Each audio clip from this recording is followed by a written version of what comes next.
Hello students, welcome to all of you on my YouTube channel Shukla and company. बेटा आज हम अपना money and banking का next lecture start करने चल रहे हैं। आप लोग को पता होगा कि हम लोग बैंकिंग के टॉपिक को कर रहे हैं। तो आज के क्लास को स्टार्ट करें उससे पहले आप क्वेश्चन सुनिएगा जिसको आपको कमेंट बॉक्स में आंसर करना है। टाइप्स ऑफ गोल्ड स्टैंडर्ड्स कौन कौन से हैं उनके नाम आपको बताना है। फिर क्वांटिटी थ्योरी ऑफ मनी किसके द्वारा दिया गया था ये बताना है।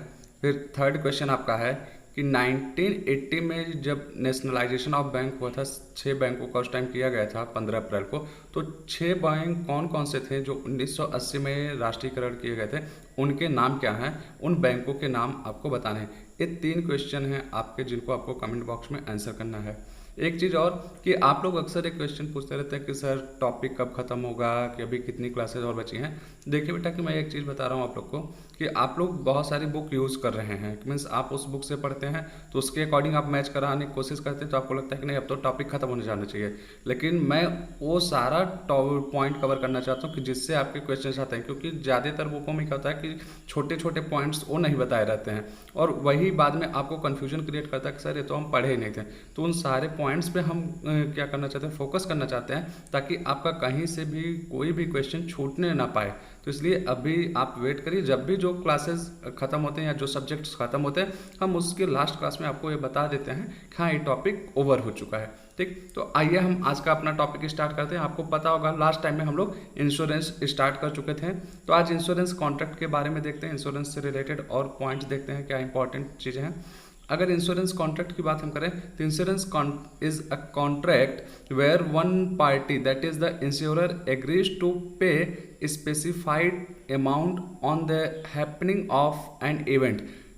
अब देखिए कि अगर इतनी की बात करें तो यहाँ पे बोला कि इंश्योरेंस क्या होता है कि दो पार्टीज़ के बीच में कॉन्ट्रैक्ट होता है कि कभी भी आप देखेंगे मीन्स जब कोई भी कॉन्ट्रैक्ट होता है तो वहाँ पे एटलीस्ट 2 पार्टीज़ की रिक्वायरमेंट रहती है। तो पहली पार्टी जो है वो इंश्योरर, मीन्स अगर हम बोले तो इंश्योरर कौन होता है, वो इंश्योरेंस कंपनी की बात कर रहा है। वो क्या करता है कि एग्री करता है कि एक निश्चित धनराशि पे करने का, and the other party that is insured agrees to pay in consideration thereof a sum which is called premium. और इंश्योरर की बात कर रहा है, इंश्योर्ड मीन्स कि जो इंश्योरेंस प्रीमियम ले रहा है, मीन्स जो अपने एसेट्स का या अपने लाइफ का जो भी वो है कि इंश्योरेंस करा रहा है, मीन्स यहाँ पे कस्टमर की बात कर रहा है कि जिससे आप इंश्योर्ड बोलते हैं, कि वो क्या करता है कि वो एग्री करता है कि कुछ ना कुछ अमाउंट पे करने के लिए, और वो अमाउंट जो पे करता है उसको बोला जाता है प्रीमियम। अब इन सारी चीज़ों को अभी और क्लियरिटी होता है। देखिए कि अगला पॉइंट आपका है basic terminology, means insurance contract में जो छोटे छोटे टर्म्स यूज किए जाते हैं उनके बारे में हम बात करें। तो पहला जो आपका है इंश्योरर, एक कौन होता है insurer, one who does the insurance, means insurance company. कहने का मतलब है कि जो भी कंपनी इंश्योरेंस का काम कर रही है उसको इंश्योरर बोला जाता है। फिर insured, one whose insurance is done, हम बोले तो कस्टमर, मीन्स जो भी पार्टी जिसका पार्टी का या हम कहें जिस इंसान का या जिस थिंग्स का बीमा किया जा रहा है या जो बीमा ले रहा है उसको इंश्योर्ड बोला जाता है। फिर प्रीमियम क्या होता है, the fee charge by the insurance insurer on account of providing services is called premium. Means जो इंश्योरर है, मीन्स जो कंपनी है वो जो फीस ले रही है अपने, कह सकते हैं कि जो भी सर्विस दे रही है उस सर्विस के लिए जो फीस लेती है वो आपका प्रीमियम कहलाता है। अब ये प्रीमियम आपका मंथली, 6 मंथली, एनुअल कुछ भी हो सकता है, वो क्या होता है कि कॉन्ट्रैक्ट बेस पे डिसाइड किया जाता है। फिर अगला पॉइंट आपका policy, documents of contract of insurance in which terms and condition related to contract of insurance are mentioned। Means वो डॉक्यूमेंट जिसमें इंश्योरेंस से रिलेटेड आपके सारे टर्म्स एंड कंडीशन लिखे रहते हैं वो आपका क्या होता है, पॉलिसी बोला जाता है। फिर सम एश्योर्ड, ये क्या होता है, amount for which the insurance policy is taken is known as sum assured. Means आप जो इंश्योरेंस पॉलिसी ले रहे हैं, जो इंश्योरेंस करा रहे हैं, वो किस अमाउंट तक के लिए करा रहे हैं, कि कहने का मतलब कि अगर कल को आपको लॉस होता है तो कंपनी जो है वो आपको कितना अमाउंट पे करेगी, कि जो प्रॉमिस करती है वो पे करने के लिए, उससे क्या कहा जाता है, सम एश्योर्ड किया जाता है। Means in the case of loss आपको क्या किया जाएगा, इंडेमनीफाई किया जाएगा इंश्योरेंस कंपनी के द्वारा जिस अमाउंट का, उसी को आप कहते हैं सम एश्योर्ड। अब चलते हैं आगे, characteristics of insurance.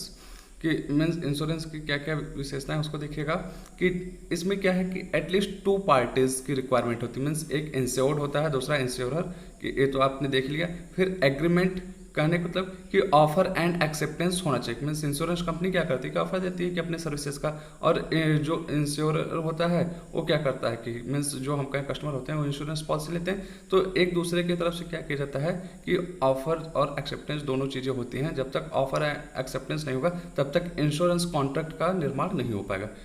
Based on the utmost good faith.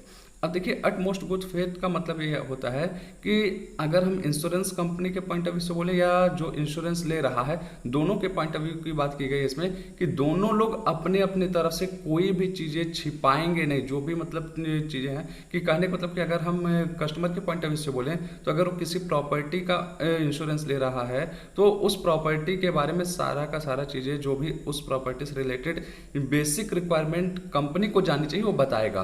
कि कहने का मतलब कि अगर ऐसा आप कोई चीज़ का इंश्योरेंस नहीं ले सकते हैं जो आप चुराए हों, ये माना जाता है कि आपके पास उसी चीज़ का इंश्योरेंस ले सकते हैं जिसके न होने की वजह से हम कहें in the case of loss आपको फाइनेंशियली बर्डन हो मीन्स आपको फाइनेंशियली लॉस हो, तब जाके आप ऐसी चीज़ों का इंश्योरेंस करा सकते हैं। और इंश्योरेंस कंपनी के पॉइंट ऑफ व्यू से अगर बात की जाए तो इंश्योरेंस कंपनी अपने तरफ से कोई भी चीज़ें ऐसी नहीं छिपाएगी कि जब आपका मतलब पॉलिसी का पेमेंट करने का टाइम है तो फिर मीन्स वो बोले कि नहीं ऐसा तो हमने बोला ही नहीं था। जो नॉर्मल केस में चीज़ें जाननी चाहिए इंश्योरेंस कंपनी और इंश्योरर को, दोनों को एक दूसरे की तरफ से क्लियरिफाई किया जाता है, कोई भी मटेरियल फैक्ट छिपाना नहीं चाहिए। फिर बात करें free consent to the contract. अब देखिए कि यहाँ पे जब इंश्योरेंस की बात आती है तो दोनों तरफ से फ्री कंसेंट होना चाहिए। मीन्स इंश्योरेंस कंपनी से नहीं कि जबरदस्ती पॉलिसी ले लिया जाए या कि इंश्योरर के जो कस्टमर है हमारा उसके ऊपर कोई जोर दबा दिया जाए कि नहीं आप जबरदस्ती पॉलिसी को परचेज की, मीन्स जबरदस्ती इंश्योरेंस उससे कराया जाए, ऐसा नहीं हो सकता। फिर ओनरशिप नॉट कंपल्सरी। अब एक चीज़ देखिए कि जब आप कभी भी इंश्योरेंस लेते हैं किसी भी चीज़ का, कि हम कहें नॉन लिविंग थिंग्स की बात अगर की जाए तो वहाँ पे इस चीज़ का इंपॉर्टेंस नहीं कि मीन्स आपका ओनरशिप होना चाहिए। मीन्स आप उस प्रॉपर्टी के वही इंश्योरेंस ले सकते हैं जिस पे आपका स्वामित्व नहीं हो, मीन्स जिसके आप ओनर नहीं हो। अब आपको लगेगा ऐसा क्यों? देखिए कि बात की गई इंश्योरेंस में कि आप किसी भी चीज़ का इंश्योरेंस ले सकते हैं कि बशर्ते शर्त यही है कि अगर उस प्रॉपर्टी को या जिस चीज़ का आप इंश्योरेंस लेते हैं कि अगर उसका लॉस होता है, मीन्स अगर उस पर कोई भी घटनाएं घटित होने से आपको फाइनेंशियल लॉस उठाना पड़े तो आप ऐसे चीज़ों का इंश्योरेंस करा सकते हैं। फॉर एग्जाम्पल अगर हम बोले कि आप एक क्या करते हैं कि बिजनेसमैन हैं और आपके पास क्या है कि गुड्स डिलीवर कराते हैं अलग अलग दुकानों पे, कि हम बोले कि आप क्या हैं होलसेलर हैं कि होलसेल में सामान भेजते हैं। तो अब आपको जब सामान डिलीवरी करनी होती है तो आप क्या किसी से कि एक गाड़ी लिए हैं, मीन्स उसकी गाड़ी को आप क्या कर रहे हैं कि अपने यहाँ चलवाते हैं कि हाँ हम इससे सामान डिलीवर कराएंगे। तो अब उस गाड़ी को जब आप लेते हैं तो सामने वाला पार्टी ये बोल देता है कि जो भी गाड़ी का मेंटेनेंस होगा, कुछ भी लॉस होगा, वो आपको भरपाई करना होगा। तो ऐसे केस में क्या होगा, उस गाड़ी का इंश्योरेंस आप करा सकते हैं। रीज़न कि वो क्या है कि ओनरशिप आपके पास नहीं आया, लेकिन कि कल को अगर उस गाड़ी को कुछ भी लॉस हो रहा है तो उस लॉस का बर्डन किसके ऊपर आएगा? आपके ऊपर। गाड़ी आप यूज़ कर रहे हैं। तो ऐसे केसेस में आप इंश्योरेंस करा सकते हैं जहाँ पे आप ओनर तो नहीं है बट आपको फाइनेंशियली लॉस होगा तो आप करा सकते हैं। ठीक। फिर नेक्स्ट है कंपिटेंस ऑफ पार्टीज। कहने का मतलब है कि इंश्योरेंस कॉन्ट्रैक्ट जब होता है तो दोनों पार्टी जो होनी चाहिए कि वो कहीं से भी माइनर नहीं होनी चाहिए, और हम बोलें कि फ्री कंसेंट से होना चाहिए कि और साउंड माइंड से होना चाहिए। ये सारी चीज़ें होती हैं। मीन्स एज ऑफ 18 ईयर होना चाहिए कि जो कॉन्ट्रैक्ट हो रहा है उसकी पार्टीज की बात कर रहा है। कि कंपनी की तो बात अलग होगी, लेकिन हम बात करें कि कस्टमर के लिए तो 18 साल का कम से कम होना चाहिए, क्योंकि जब कॉन्ट्रैक्ट आप उसी पर्सन के साथ कर सकते हैं जो मेजर हो, माइनर के साथ कभी भी कॉन्ट्रैक्ट नहीं किया जा सकता। फिर बात आता है पेमेंट ऑफ प्रीमियम। तो जब इंश्योरेंस कॉन्ट्रैक्ट होता है तो आपको उसमें क्या करना पड़ता है, प्रीमियम को पे करना पड़ता है। प्रीमियम हम आपको बता दिए क्या होता है, और ये premium as per the terms and condition वो क्या किया जाता है कि कंपनी और कस्टमर के द्वारा डिसाइड किया जाता है कैसे पे किया जाएगा। फिर अब हम बात करते हैं कुछ इंपॉर्टेंट इंश्योरेंस से, मीन्स जनरल इंश्योरेंस के बारे में बात करें तो लाइफ इंश्योरेंस तो आपको पता है कि किसी भी ह्यूमन बींग्स के लिए कराया जाए। ठीक। अब लेकिन जनरल इंश्योरेंस में क्या आएगा, फायर इंश्योरेंस, जो बेसिक आपके इंपॉर्टेंट है उसके बारे में बात करें। It provides safety against loss from fire. कि अब देखिए फायर इंश्योरेंस क्या होता है कि कोई भी चीज़ आग लगने की वजह से अगर आपको नुकसान हो रहा है तो उससे क्या करता है, आपको एक सेफ्टी देता है, सुरक्षा देता है। मीन्स आग लगने की वजह से, अब हम बोले कि आपके गोडाउन में सामान वगैरह रखा है, शॉर्ट सर्किट हो गया तो उसकी वजह से जो नुकसान हो रहा है, तो आप फायर इंश्योरेंस अगर लिए हैं तो आपको क्या करेगी, कंपनी पे कर देगी जो आपको लॉस होगा। ठीक। Theft insurance, it provides insurance against theft. Means आप चोरी होने की वजह से जो लॉस होने वाला है आपको, उससे बचने के लिए आप थेफ्ट इंश्योरेंस करा सकते हैं। मरीन इंश्योरेंस, अब मरीन इंश्योरेंस हम आपको बेसिकली बता देते हैं कि जो समुद्र के द्वारा सामान हम मंगाते हैं उसके पॉइंट लिए किया जाता है कि it provides insurance facility against damage of save loss of goods where business means transport is done through sea way. Means जब समुद्री रास्ते से आप सामान मंगवाते हैं कि आप बिजनेस कर रहे हैं तो आप जानते हैं कि समुद्र के रास्ते में क्या होता है कि बेसिकली काफ़ी लंबा समय लग जाता है, कि महीनों महीनों लग जाते हैं सामान पहुंचने में। तो अब ऐसे में कभी तूफान आ गया या समुद्र में आपका सामान चोरी हो गया या शिप डूब गई, तो इसके लिए मरीन इंश्योरेंस का कॉन्सेप्ट है। अब इसमें दोनों चीज़ का इंश्योरेंस होता है, शिप का होता है और साथ ही साथ जो शिप पे सामान है उस सामान का भी इंश्योरेंस करा जाता है। तो ये बेसिकली क्या होता है, मरीन इंश्योरेंस में कवर किया जाता है। चलते हैं अगले पॉइंट पे, री इंश्योरेंस। ये देखिए बहुत ज़्यादा पूछा जाता है, और डबल इंश्योरेंस, री इंश्योरेंस, ये दो कॉन्सेप्ट है। अब री इंश्योरेंस क्या होता है ये देखिए, when an insurance company gets its risk insured from an other insurance company, it is called reinsurance। अब देखिए री इंश्योरेंस में क्या होता है कि फॉर एग्जांपल कि अगर हम किसी कंपनी से अपने प्रॉपर्टी का इंश्योरेंस करा लेते हैं और कंपनी बाद में फील करती है कि जिस चीज़ का इंश्योरेंस की है उसका अगर कल को हमें लॉस होता है, मीन्स उसका डैमेज की भरपाई अगर हमें करना होगा, वो कंपनी अगर हमको डैमेज की भरपाई करने आएगी तो उसके ऊपर बहुत ज़्यादा फाइनेंशियल बर्डन पड़ेगा। तो ऐसे केस में कंपनी क्या कर सकती है, एक दूसरी कंपनी से उसी चीज़ का री इंश्योरेंस करा सकती है। मीन्स इंश्योरेंस ले लेगी, तो जब कंपनी दूसरी कंपनी से किसी चीज़ का इंश्योरेंस लेती है तो उसको री इंश्योरेंस बोला जाता है। ये याद रखिएगा, री इंश्योरेंस के केस में दोनों जो होते हैं, मीन्स हम बोले इंश्योर्ड एंड इंश्योरर, दोनों क्या होते हैं, कंपनीज ही होती हैं। यहाँ पे इंडिविजुअल की बात नहीं आती। मीन्स पहली कंपनी क्या करेगी, बेसिक आपका जैसे कि किसी जिसका भी इंश्योरेंस करना था वो कर दे, फिर जो इस चीज़ का इंश्योरेंस हो की है उसी का दूसरी कंपनी से इंश्योरेंस करा लेती है, तो इसको री इंश्योरेंस बोला जाता है। लेकिन अगर हम डबल इंश्योरेंस की बात करें, when insurance of the some property or person is taken more than, यहाँ पे ऐड कीजिएगा taken, कि more than one time by the insurer himself। कहने का मतलब है कि आपका कोई प्रॉपर्टी है या हम कहें कि किसी इंसान का आप एक से अधिक कंपनियों से बीमा करा लेते हैं। यहाँ पे देखिए कि जो कस्टमर है वो क्या कर रहा है कि कई कंपनियों से एक ही चीज़ का बीमा करा रहा है, तो उसको डबल इंश्योरेंस बोला जाता है। अब इसमें कुछ टर्म्स एंड कंडीशन है डबल इंश्योरेंस में। अगर हम बात करें पर्सन के केस में, मीन्स लाइफ इंश्योरेंस के कॉन्सेप्ट में, तो वो क्या कर सकते हैं, person can take double insurance. Means life insurance जो है आप कई कंपनियों से करा सकते हैं, क्योंकि किसी भी इंसान के जीवन का मूल्य नहीं लगा सकता कि आप ये कहिए कि हाँ एक इंसान है उसकी लाइफ की जो कीमत है 10 लाख रुपए है, फिर कहिए कि अच्छा नहीं इनकी लाइफ की कीमत 5 लाख, एक कहीं से भी आप मेजर नहीं कर सकते हैं। तो लाइफ इंश्योरेंस के केस में आप क्या कर सकते हैं कि जितनी भी कंपनी से इंश्योरेंस कराए रहेंगे वो कंपनी पूरा का पूरा अमाउंट आपको देने के लिए बाध्य रहेंगी। मीन्स आप हर कंपनी से पूरा अमाउंट ले सकते हैं। हम बोले कि अगर एक कंपनी से 10 लाख का कराएं तो आप उस कंपनी से 10 लाख रुपए ले सकते हैं, दूसरे से 15 लाख का कराएं तो आप 15 लाख भी ले सकते हैं, जैसा भी जिससे कराए रहेंगे। ओवरऑल पूरा का पूरा अमाउंट हर कंपनी से इंडिविजुअली आप ले सकते हैं। लेकिन अगर हम बात करें जनरल इंश्योरेंस के केस में, तो जनरल इंश्योरेंस में तो आप करा सकते हैं इंश्योरेंस, मीन्स एक से अधिक कंपनियों से करा लेंगे। लेकिन जब लॉस की भरपाई की बात आएगी तो उस लॉस की भरपाई सभी कंपनियां मिलकर करेंगी।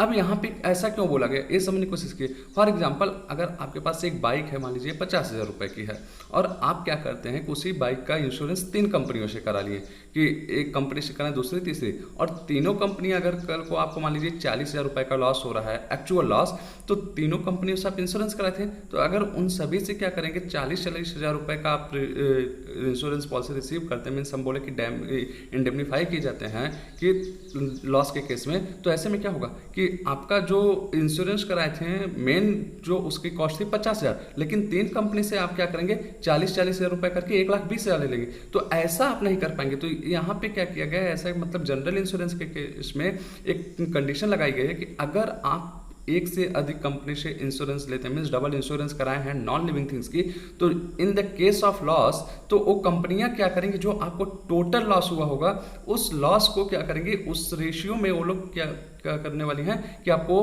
पे करेंगे, मीन्स जिस रेशियो में आप उनसे इंश्योरेंस कराएं। अब इसको समझने की कोशिश कीजिएगा।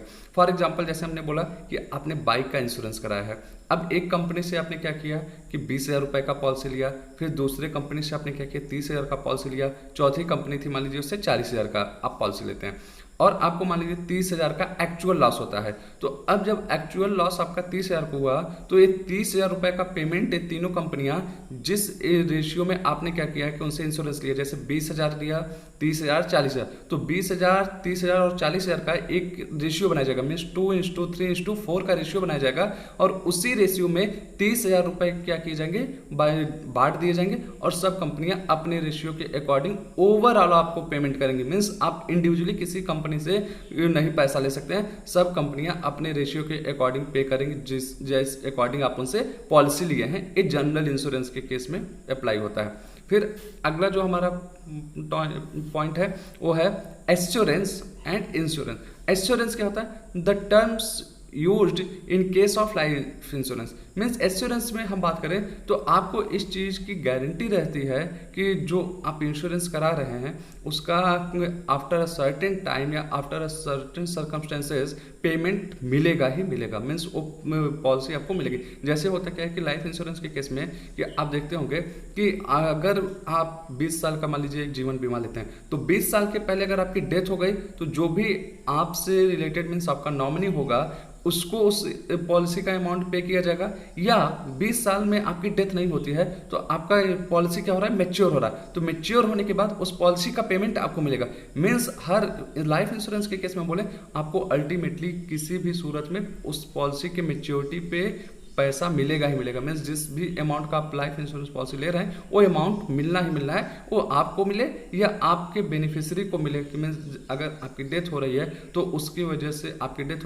की होने की वजह से जो भी फाइनेंशियली लॉस होने वाला है जिस पार्टीज को, उसको उस इंश्योरेंस पॉलिसी का अमाउंट मिल जाएगा। लेकिन इंश्योरेंस के केस में बोले it is used in case of general insurance, कि कहने का मतलब है कि इवेंट में और मे नॉट हैपन, कि इंश्योरेंस में क्या होता है कि जब इंश्योरेंस टर्मिनोलॉजी यूज की जाती है इसका मतलब होता है कि जो भी आप पॉलिसी ले रहे हैं, ठीक, वो पॉलिसी का अमाउंट आपको तभी मिलेगा जब जिस इवेंट से रिलेटेड आप ले रहे हैं, मीन्स अगर वो इवेंट होगा तब, या नहीं होने के केस का लिए है कि अगर हाँ कोई ऐसा इंश्योरेंस आप ले रहे हैं जिसमें इवेंट नहीं होने की बात है। जब इंश्योरेंस की हम बात करते हो तो हमेशा आप इस चीज़ को याद रखिएगा, पॉलिसी की बात की जा रही है, क्योंकि यहाँ पे इंश्योरेंस और एश्योरेंस में डिफरेंस होता है। जनरल लाइफ में हम लोग इंश्योरेंस ही बोलते हैं, लेकिन आप ध्यान से देखेंगे जो कंपनी आती है वो इंश्योरेंस पॉलिसी बोलती है कि ये पॉलिसी आप ले लीजिए, ठीक। तो यहाँ पे हमेशा पॉलिसी की बात हो रही। अब यहाँ कहने का मतलब है कि जैसे आप बाइक वगैरह का इंश्योरेंस करा रहे हैं, या हम कहें कि अपने प्रॉपर्टी का लेते हैं, या हम कहें कि फायर इंश्योरेंस ले रहे हैं, तो अब इन सब में देखिए क्या कंडीशन लगाया गया है कि अगर आग लगेगी तब आपको पे किया जाएगा, अगर आग नहीं लगी तो आपको पेमेंट नहीं होगा। बाइक इंश्योरेंस में क्या होता है कि मान लीजिए कि एक्सीडेंट हुआ या बाइक को कुछ लॉस होता है तब आपको पे करती है कंपनी। अगर आपकी बाइक को कोई लॉस नहीं हो रहा, मीन्स उसमें कोई एक्सीडेंट नहीं हुआ या चोरी नहीं हुई, तो इंश्योरेंस कंपनी आपको कोई भी अमाउंट पे नहीं करती है। ये होता है बेसिकली इंश्योरेंस केस में। चलते हैं अगले पॉइंट्स पे। अभी देखिए इंश्योरेंस मेरा खत्म नहीं हुआ है कि अब इंश्योरेंस हम अगली क्लास में और पॉइंट्स बताएंगे। आज का मेरा अगला जो टॉपिक है स्टेट बैंक ऑफ इंडिया के बारे में हम जान लेते हैं, क्योंकि इससे भी रिलेटेड बहुत ज़्यादा क्वेश्चन आता है आपका कि सबसे पहला कि स्टेट बैंक SBI इसका शॉर्ट फॉर्म होता है। इसका आप जान रहे हैं कि स्टैब्लिशमेंट 1 जुलाई 1955 को, और स्टैब्लिशमेंट भी कैसे इसका हुआ था, जो इंपीरियल बैंक ऑफ इंडिया था उसका नेशनलाइजेशन करके क्या किया गया था, ये स्टेट बैंक ऑफ इंडिया बना दिया गया। इंपीरियल बैंक की बात अगर हम करें तो 1921 में क्या किया गया था, प्रेसिडेंशियल बैंक को मिलाकर बनाया गया था, और 1921 से 1955 तक इंपीरियल बैंक जो था वो वर्क में था, मीन्स हम कहें कि फंक्शन में रहा इंपीरियल बैंक।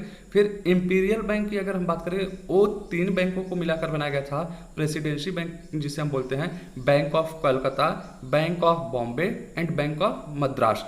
अब इन तीनों बैंक का जो इस्टेब्लिशमेंट ईयर था उसको आपको कमेंट बॉक्स में बताना है कि इनके इस्टेब्लिशमेंट ईयर कब रहे हैं, मीन्स प्रेसिडेंशियल बैंक की बात करें तो। अब देखिए स्टेट बैंक ऑफ इंडिया का अगर हम हेडक्वार्टर की बात करें तो मुंबई में है, और स्टेट बैंक ऑफ इंडिया का अगर हम मार्केट की बात करें कि ऑपरेशन का, तो वर्ल्ड वाइड मीन्स ये इंटरनेशनल लेवल पे अब मार्केट वर्क करता है कि अपना सर्विसेज देता है। इसका फाइनेंशियल और बैंकिंग दोनों प्रकार के सर्विसेज हैं।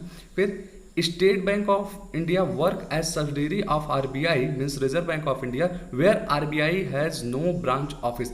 एक क्वेश्चन सबसे ज्यादा इंपॉर्टेंट है, आप इसको मार्क कर लीजिएगा कि ये अक्सर पूछा जाता है कि जहां पे आरबीआई का ब्रांच ऑफिस नहीं है, मीन्स जहां पे आरबीआई की शाखा नहीं है, तो वहां पे कौन सी बैंक है जो उसके सब्सिडीज में मीन्स जो आरबीआई की जगह उसका वर्क परफॉर्म करती है, तो स्टेट बैंक ऑफ इंडिया है। मीन्स जहां पे आरबीआई की ब्रांचेस नहीं है वहां state bank of India as a RBI branch या हम कहें कि उसकी सब्सिडरी वर्क करती है। ठीक, फिर अब हम बात करें subsidiary of state bank of India.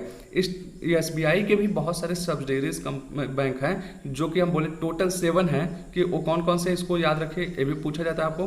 पहला जो है आपका state bank of Jaipur and Bikaner, next आपका है स्टेट बैंक ऑफ हैदराबाद, फिर state bank of Mysore, state bank of Patiala, state bank of Travancore with भारतीय महिला बैंक। देखिए भारतीय महिला बैंक के बारे में हमने आपसे क्वेश्चन भी पूछा था कि कब इसका एस्टेब्लिशमेंट हुआ था, तो ये 19 नवंबर 2013 में हुआ था। बहुत से लोगों ने करेक्ट आंसर दिया था। हम बोले कि ओवरऑल लगभग सभी लोगों ने उसका करेक्ट जो था सही उत्तर था वो बताए थे। और अगर हम बोले भारतीय महिला बैंक कब मर्ज की गई है स्टेट बैंक ऑफ त्रावणकोर के द्वारा साथ, वो 1 अप्रैल 2017 को, मीन्स 2013 से 2017 तक भारतीय महिला बैंक वर्क में थी। फिर उसके बाद जो आपका अगला है state bank of Bikaner, state bank of Indore. ठीक, अब देखिए पहले पॉइंट में भी हम स्टेट बैंक ऑफ बीकानेर बोल दिए थे, तो उसको अलग अलग आप समझ लीजिए कि means state bank of Jaipur and Bikaner अलग अलग हैं। ठीक, तो टोटल 7 बैंक हैं आपके सब्सिडरीज ऑफ एसबीआई। ठीक, टोटलिटी में कई बार पूछ लिया जाता है कि टोटल एसबीआई के कितने सब्सिडरी बैंक हैं, तो टोटल 7 हैं। चलते हैं अगले पॉइंट पे।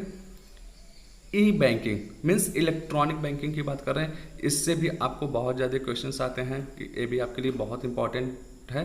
अब देखिए ई बैंकिंग में क्या होता है कि बेसिकली आपको हम बोलें कि इलेक्ट्रॉनिक मोड के थ्रू जब आप कोई भी बैंकिंग एक्टिविटीज़ करते हैं तो उसको ई बैंकिंग बोला जाता है। अब इसमें कौन कौन सी चीज़ें आती हैं उसको देखिएगा। पहला जो है आपका electronic fund transfer means EFT, short form भी आप याद रखिएगा क्योंकि ये भी पूछे जाते हैं। Under this system money can be transferred from one account to another account. ये इसमें क्या होता है कि एक अकाउंट से दूसरे अकाउंट में इलेक्ट्रॉनिक मोड के थ्रू पैसा ट्रांसफर किया जाता है। अब ये 2 तरीके का होता है, एक होता है डायरेक्ट क्रेडिट, दूसरा होता है डायरेक्ट डेबिट। डायरेक्ट क्रेडिट में क्या होता है कि आपके अकाउंट में डायरेक्टली पैसा जमा हो जाता है। कैसे कि जैसे डिविडेंड आपका हो गया, मीन्स कहीं शेयर वगैरह पैसा लगाए तो शेयर पे जो डिविडेंड आपको मिलता है डायरेक्ट आपके अकाउंट में आ गया। इंटरेस्ट मीन्स कहीं पे कुछ इन्वेस्ट आप किए हैं उस पर इंटरेस्ट मिल रहा है, वो सैलरी हो गया। आपकी सैलरी आजकल देखिए डायरेक्ट अकाउंट में आती है। फिर कमीशन अगर आपका है, मीन्स कोई भी आपको बोले कि पेमेंट अगर रिसीव हो रहा है कहीं से, कुछ भी इनकम हो रही है, वो डायरेक्टली आपके अकाउंट में क्रेडिट हो सकती है कि इलेक्ट्रॉनिक फंड ट्रांसफर के माध्यम से। और आजकल ऐसा ज़्यादातर जगहों पे हो रहा है। मीन्स ज़्यादातर ऑर्गेनाइजेशन क्या करते हैं, कोड सीधा आपके अकाउंट में मनी ट्रांसफर करते हैं। फिर डायरेक्ट डेबिट्स की बात आती है, तो जब आपका कोई भी अपना कहें कि एक्सपेंसेस पे करना होता है तो एज पर द इंस्ट्रक्शन कि बैंक क्या करता है कि आपके अकाउंट से डायरेक्ट उस एक्सपेंसेस को पे कर देता है। जैसे हम बोले कि पेमेंट ऑफ बिल्स, कि आपका कोई भी बिल है कि जैसे हम बोले कि फ़ोन बिल है, मोबाइल बिल है, वो आपका बैंक पे कर देता है। फिर लोन वगैरह है, मीन्स आपका है EMI चल रहा है, अगर घर वगैरह किस्तों पे लिए हैं या कोई भी गाड़ी लिया है तो उस लोन के EMI को बैंक क्या करती है, डायरेक्ट पे कर देती है। इंश्योरेंस पॉलिसी का प्रीमियम वगैरह आपको पे करना है तो भी क्या किया जाता है कि बैंक डायरेक्ट पे कर देता है। तो डायरेक्ट क्रेडिट में क्या होता है कि आपके अकाउंट में पैसा क्रेडिट हो जाता है, और डायरेक्ट डेबिट में क्या होता है कि आपके अकाउंट में ऑटोमेटिक वो डेबिट हो जाता है। फिर नेक्स्ट आपका है ऑटोमेटेड टेलर मशीन, ATM के बारे में आप लोग सभी लोग जान रहे हैं। तो इसका शॉर्ट फॉर्म का मतलब फुल फॉर्म आप याद रखिएगा कि ऑटोमेटेड टेलर मशीन। ये अक्सर पूछा जाता है ATM का फुल फॉर्म क्या होता है। ये आप जानते हैं कि आपके पास कार्ड होता है मीन्स ATM कार्ड, उसके थ्रू आप कहीं पे भी किसी भी बैंक का ATM कार्ड लेकर किसी भी बैंक के ATM से जब चाहें तब पैसा निकाल सकते हैं। मीन्स एक तरीके से क्या है 24/7 की फैसिलिटीज आपको मिल रहा है विड्रॉल ऑफ कैश। ठीक, नेक्स्ट आपका है डेबिट कार्ड। डेबिट कार्ड क्या होता है कि एक तरीके का प्लास्टिक कार्ड होता है कि एक कहें तो हम नॉन कैश के लिए हमें प्रमोट करता है, मीन्स कैशलेस ट्रांजेक्शन को हम प्रमोट करने के लिए डेबिट कार्ड की बात आती है। डेबिट कार्ड आपको कब मिलता है कि मीन्स आपका अकाउंट बैंक में होना चाहिए, और बैंक में अकाउंट होने पे उस बैंक अकाउंट में अगर आपका पैसा है तो आपके पास एक कार्ड होता है कि जिसको आप एक तरीके से एटीएम कार्ड भी बोलते हैं। तो मीन्स उस डेबिट कार्ड के थ्रू आप क्या कर सकते हैं कि एटीएम मशीन से कैश विड्रॉ कर सकते हैं, या बैंक से पैसा विड्रॉ कर सकते हैं, या हम कहें कहीं किसी के अकाउंट में पैसा ट्रांसफर करना है वो कर सकते हैं, या आप कभी शॉपिंग कर रहे हैं तो आप शॉपिंग के time without cash payment means उस डेबिट कार्ड के थ्रू पेमेंट भी कर सकते हैं। ये आपका डेबिट कार्ड होता है। डेबिट कार्ड यूज करने के लिए बेसिक जो रिक्वायरमेंट है कि आपके अकाउंट में पैसा होना चाहिए। फिर नेक्स्ट आपका है क्रेडिट कार्ड। ये जस्ट अपोजिट है डेबिट कार्ड का, मीन्स ये एक तरीके से आपका क्या है कि शॉर्ट टर्म लोन्स होता है बैंकों के द्वारा दिए जाने वाला, कि जो आपके हम कहें कि डे टू डे ऑपरेशन के लिए मीन्स आपका हम कहें कि एक तरीके से वर्किंग लाइफ के लिए वो लोन दिया जाता है। ठीक, तो क्रेडिट कार्ड में क्या होता है कि आपके अकाउंट में तो पैसा नहीं होता है, बट एक सर्टेन टाइम के लिए आप इस कार्ड के थ्रू पेमेंट करके क्या कर सकते हैं, विदाउट कैश आप उस कार्ड को स्वैप करके कहीं पर भी कोई पेमेंट कर सकते हैं। और हम बोले कि आपको पास एक सर्टेन टाइम होता है, उस सर्टेन टाइम के भीतर क्या कर सकते हैं, उस पैसे को कंपनी को मीन्स उस बैंक को आपको लौटाना पड़ेगा। अगर आप उस टाइम लिमिट को एक्सप्रेस करते हैं तो आपको क्या करना पड़ेगा, उस पर इंटरेस्ट पे करना पड़ेगा। ठीक है, तो एक क्रेडिट कार्ड फैसिलिटीज़ की बात आती है। आजकल एक क्रेडिट कार्ड बहुत ज़्यादा कर सकते हैं फंक्शन में है कि या सर्कुलेशन में, लेकिन हम ये कहेंगे कि क्रेडिट कार्ड यूज से थोड़ा बचना चाहिए, क्योंकि ये अननेसेसरी हमारे एक्सपेंसेस को इंक्रीज कर देता है। ठीक, तो एक क्रेडिट कार्ड यूज़ आप लिमिट में करें तो ज़्यादा बेटर है, मीन्स जब आपको बहुत इमरजेंसी रहे ऐसे केसेस में करना चाहिए। ठीक, फिर नेक्स्ट है आपका टेली बैंकिंग। इसको आप मैसेज की बात करें या हम कहें कि मोबाइल बैंकिंग इसको कर सकते हैं। कि आजकल क्या है कि ये आप घर पे बैठे हैं 24/7, और जब भी आप चाहें अपने बैंक अकाउंट का पूरा डिटेल सब कुछ देख सकते हैं, कितना आपके अकाउंट में पैसा है, कब जमा किया गया, कब निकाला गया, आप अपने मोबाइल पे देख सकते हैं थ्रू मोबाइल बैंकिंग। ठीक, फिर अगला आपका है national electronic fund transfer, NEFT, बहुत ही ज़्यादा इंपॉर्टेंट है, इसको मार्क कीजिएगा। अक्सर पूछा जाता है कि ये क्या है, विद इन कंट्री मीन्स कि हम कहें कि आप अपने जियोग्राफिकल बाउंड्री ऑफ जो है हमारे देश की मीन्स भौगोलिक सीमा के अंदर जो भी बैंक्स हैं, आप उन बैंकों में कभी भी क्या कर सकते हैं, पैसा ट्रांसफ़र कर सकते हैं। कि अगर हम बोले कि एक बैंक से दूसरे बैंक में पैसा ट्रांसफ़र करना है तो NEFT के थ्रू किया जा सकता है। अब देखिए, और जो इसमें विदाउट अकाउंट पॉसिबल मीन्स अगर आपके पास अकाउंट नहीं है, ऐसे भी केसेस में आप पैसा ट्रांसफर कर सकते हैं। मीन्स अगर सामने वाले को जिसको आप पैसा भेजना चाह रहे हैं उसका किसी भी बैंक में किसी भी ब्रांच में अकाउंट है बट आपके पास नहीं है, तो थ्रू NEFT आप उसको पैसा ट्रांसफ़र कर सकते हैं। फिर बात करते हैं कि अगर अकाउंट है आपके पास तो नो लिमिट ऑन ट्रांसफ़र, कि कहने का मतलब कि अगर आप अकाउंट मनी ट्रांसफ़र कर रहे हैं तो यहाँ पे कोई लिमिटेशन नहीं दिया गया कि कितना आप पैसा ट्रांसफ़र कर सकते हैं। कि ठीक है, मिनिमम मैक्सिमम की कोई बात नहीं है। फिर अगर हम बोले नॉन अकाउंट की बात है तो आपके पास जैसे अकाउंट नहीं है, आप कैश ट्रांसफ़र कर रहे हैं, तो एक बार में आप 50,000 रुपये मीन्स कि एक ट्रांजेक्शन में आप 50,000 रुपये ट्रांसफ़र कर सकते हैं। लेकिन यहाँ पे भी हमें कहें कि कोई लिमिटेशन नहीं लगाया गया है कि कितनी बार आप ट्रांसफ़र कर सकते हैं। और नेक्स्ट बात करें हम मैक्सिमम लिमिट की, तो देखिए ऐसे तो कोई मैक्सिमम लिमिट नहीं दिया गया, बट बहुत सारे बैंक हैं जो अपने अपने पॉलिसी के अकॉर्डिंग, कुछ बैंकों में 10 लाख रुपए का, कुछ बैंकों में 25 लाख रुपए का मैक्सिमम लिमिट दिया गया। अब ये 10 लाख 25 लाख जो है कि एक बार की बात किया गया, मीन्स मैक्सिमम आप एक बार में इतना ट्रांसफ़र कर सकते हैं, लेकिन नंबर ऑफ टाइम्स की कितनी बार उस पर कोई लिमिटेशन नहीं दिया गया, जितना आप चाहिए उतना करिए। ऐसा क्यों? क्योंकि जब आप NEFT के थ्रू मनी ट्रांसफ़र करते हैं तो आपको एक चीज़ का वहाँ पे डिटेल देना पड़ता है, मीन सोर्स ऑफ इनकम, किसको ट्रांसफर कर रहे, क्यों, तो यहाँ पे कह सकते हैं कि आप सब कुछ उसके पैसे के बारे में डिस्क्लोज करते हैं, तो आपके ऊपर कोई बर्डन नहीं, आप ट्रांसफ़र करिए, आराम से करिए, कोई दिक्कत नहीं। ठीक, फिर जो NEFT की बात आती है, एक चीज़ देखिएगा, इसमें थोड़ा सा टाइम टेकिंग होता है। कि कहने का मतलब कि जब NEFT के थ्रू आप मनी ट्रांसफ़र करते हैं तो बल्क में पैसा ट्रांसफ़र किया जाता है। जैसे हम कहें कि बैंकों में क्या होता है कि हाँ वो देखें कि सुबह 10 बजे से 1 बजे के बीच में किसने NEFT के थ्रू उनको फंड ट्रांसफ़र करने हैं, तो उसका सेटलमेंट वो 3 से 4 के बीच में करते हैं, मीन्स जितने आए हैं एक साथ ऐसे के। फिर 12 से 3 के बीच में कितने हैं उसको 5 बजे से 6 बजे के बीच में करें, तो ऐसा होता है NEFT के केस में। अगला पॉइंट जो आपका है real time gross settlement means RTGS। ये भी आपका बहुत ही इंपॉर्टेंट है।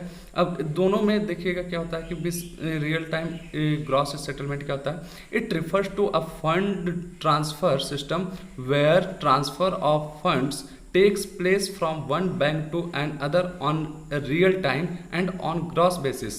Settlement in real time means payment transaction is not subject to any waiting period. The transaction are settled at soon as possible। कि कहने का मतलब है कि देखिए कि अभी हम NFT की जब बात किए तो उसमें कुछ टाइम ले रहा था। हमने बोला कि वहाँ पे बल्क में जब हमारा होता है मीन्स एक टाइम पीरियड के दौरान कितने NFT आए उनको तब एक साथ ट्रांसफर किया जाता है। लेकिन RTGS में क्या होता है कि आप अपने ही कंट्री में किसी भी बैंक के ब्रांच में पैसा ट्रांसफर कर सकते हैं और जैसे ही आप ट्रांसफर करेंगे तुरंत आपका फंड ट्रांसफर हो जाएगा। मीन्स यहाँ पे आपको कोई वेटिंग पीरियड नहीं दिया जाता, कोई यहाँ पे बल्क नहीं क्रिएट किया जाता कि हाँ इस पीरियड के दौरान जितने भी RTGS के लिए अप्लाई किए जाएंगे उनको एक साथ ट्रांसफर किया जाएगा। यहाँ आप जैसे ही करेंगे आपका तुरंत पैसा ऑन द स्पॉट उस सामने वाले के अकाउंट में पहुँच जाएगा।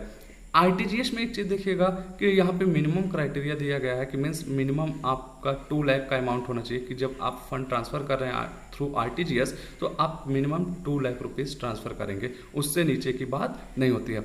अभी कुछ और पॉइंट्स हैं ई बैंकिंग के जो हम आपको नेक्स्ट क्लास में बताने वाले हैं। आई होप आज की क्लास आपको समझ में आई होगी। अगर कोई भी डाउट्स होगा तो आप कमेंट बॉक्स में उस डाउट्स को ज़रूर पूछिएगा। मिलते हैं आपसे अगली क्लास में, तब तक के लिए गुड लक, थैंक यू।